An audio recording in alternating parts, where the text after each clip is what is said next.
ആളിക്കത്തുന്ന തീക്കുള്ളിൽ നിന്ന് ആർത്തനാദം പുറത്തു വന്നു. ചിലരൊക്കെ ചിതറിയോടി. ടൈറ്റസ് ഇതൊക്കെ നിർവികാരതയോടെ ഉത്തരവിട്ടുകൊണ്ട് മലമുകളിൽ നിന്ന് കാണുക. യെരൂശലേം കൈക്കൊമ്പിളിൽ വാരിയെടുത്ത് മറ്റാവുന്ന ഒരു പിടി ചാരമായി കൺമുമ്പിൽ അവശേഷിക്കുന്ന കാഴ്ച ടൈറ്റസ് കണ്ടു.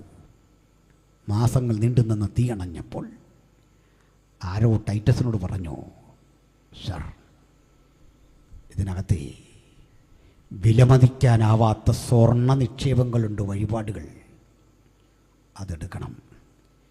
തീയിൽ വെന്ത് കിനിഞ്ഞിറങ്ങി കെട്ടിടത്തിൻ്റെ അടിത്തറയിലേക്ക് ഒരു നിധി പോലെ അവ കൂടിക്കിടപ്പുണ്ടാകാം, ശേഖരിക്കണം.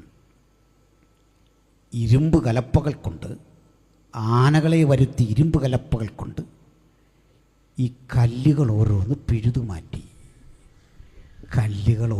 പിഴുതുമാറ്റി, സ്വർണ്ണക്കട്ടി തേടി ടൈറ്റസിൻ്റെ അനുചരന്മാർ പണിയെടുക്കുമ്പോൾ യേശു പറഞ്ഞ പ്രവചനം 100% നിറവേറി. കല്ലിന്മേൽ കല്ല് ശേഷിക്കാതെ ഈ മന്ദിരം പൊളിയും. ഇതാണ് ആ വാക്കിൻ്റെ തൂക്കം, അതാണ് ആ വാക്കിൻ്റെ ഗൗരവം. ഇത് കഴിഞ്ഞ് യെരൂശലേമിനെക്കുറിച്ച് ഓർക്കുമ്പോഴൊക്കെ ജൂതന്മാർക്ക് ദുഃഖം.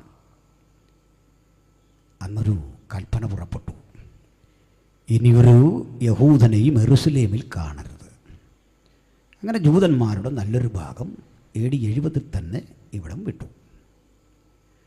കഷ്ടിച്ചൊരു 50 കൊല്ലം കൂടി കഴിഞ്ഞപ്പോൾ AD 123 രാജ്യം ഭരിക്കുന്ന ഹദ്രിയൻ എന്നൊരു ചക്രവർത്തി ഉണ്ട്.